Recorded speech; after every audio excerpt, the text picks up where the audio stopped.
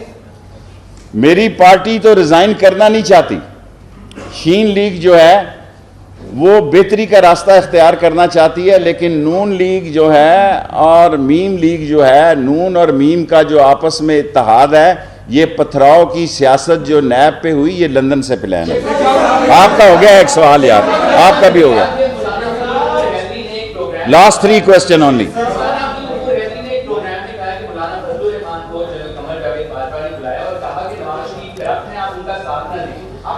تو میں تو یہاں سے کہتا ہوں، میں نے اسد الرحمان کو خود پیغام دیا ان کے بیٹے کو، 10 منٹ یہ پیغام دیا ہے کہ فضل الرحمان کو کہو کہ اس ملک میں شیعہ سنی اتحاد پیدا کرنا اس کے فرائض میں ہے، یہ نہ ہو کہ 8 اکتوبر کو کوئی شیعہ سنی فساد ہوا تو رون دیے جائیں گے یہ لوگ، پھر یہ ساری عمر پچھتائیں گے۔ یہ مجھے بات کرنے، اور اے پی سی جہاں آپ نے جو کہا، جس جگہ اے پی سی خطاب کرے گی، خطاب تو کیمروں نے دکھایا نا، اگلے دن یا اگلے ہفتے میں خطاب کروں گا۔ یہ کوئی آسمان سے اترے ہوئے لوگ نہیں ہیں، یہ الیکشن بلادریوں کی بیس پہ، یہ میلسی ہے، یہ کھچی ہے، یہ ٹوانا ہے، یہ ممڈوٹ ہے، یہ بٹ ہے، یہ گجر ہے، یہ رائی ہے، یہ فلاں ہے، یہ ساری قوم کو تقسیم کیے ہوئے لوگ ہیں۔ شیخ رشید پاکستانی ہے اور سارے پاکستان کو کہتا ہے کہ ان کو لتر مارو، جو پاکستان کے سالمیت اور پاکستان کی عظیم فوج کے خلاف بات کرتے ہیں۔ کل کا ایک بیان تھا عمران خان صاحب کا، اس میں انہوں نے کہا کہ چینی اور آٹا جو ہے وہ غائب ہو گئے تھے، اس لیے مہنگے کر دے۔ دوائیوں کے بارے میں بھی یہی بات کی۔ دیکھیں، چینی اچھا میں آپ کا لیتا ہوں لاسٹ کوسچن۔ چینی اور آٹا یہ مہنگے ہیں، میں ہر کیبنٹ میں بات کرتا ہوں، 11 چیزیں مہنگی ہیں۔ میں قوم کے سامنے بات کرتا ہوں کہ عمران خان کے ماتھے پہ بل نہیں آتے۔ میں نے اس کی ایکسپورٹ کی بھی مخالفت کی تھی کہ چینی اور آٹا ایکسپورٹ نہ کیا جائے۔ میں ٹی وی پر پاکستان کا سب سے بڑا لیڈر ہوں، ویسے ایک سیٹ ہے عوامی مسلم لیگ کی، لیکن انشاءاللہ تعالی جہاز لگے ہوئے ہیں۔ یہ آٹا میں سبسڈی کراؤں گا، یہ چینی میں سبسڈی کراؤں گا۔ لاسٹ مقصد، میرے 10 منٹ ہو گئے۔ جو آپ کی حکومت ہے وہ عوامی مینڈیٹ سے آپ کہتے ہیں آئی ہے، اپوزیشن جو ہے نہ اس کی کوئی توجہ ہے عوام کی طرف، نہ آپ کی توجہ دوائیوں کی قیمت۔ میں ہر ہفتے آ کر آپ سے بات کرتا ہوں۔ دیکھیں، میں منگل والے دن، میرے بھائی منگل والے دن کیبنٹ ہوتی ہے، بدھ کو ای سی سی ہے، جمعرات کو اللہ آپ کا بھلا کرے پاور میں ہوں، اور جمعہ ہفتہ آپ کے پاس ہوتا ہوں، اتوار کو میں کراچی جاتا ہوں۔ 10 منٹ پورے ہو گئے۔ شباز علی کا مستقبل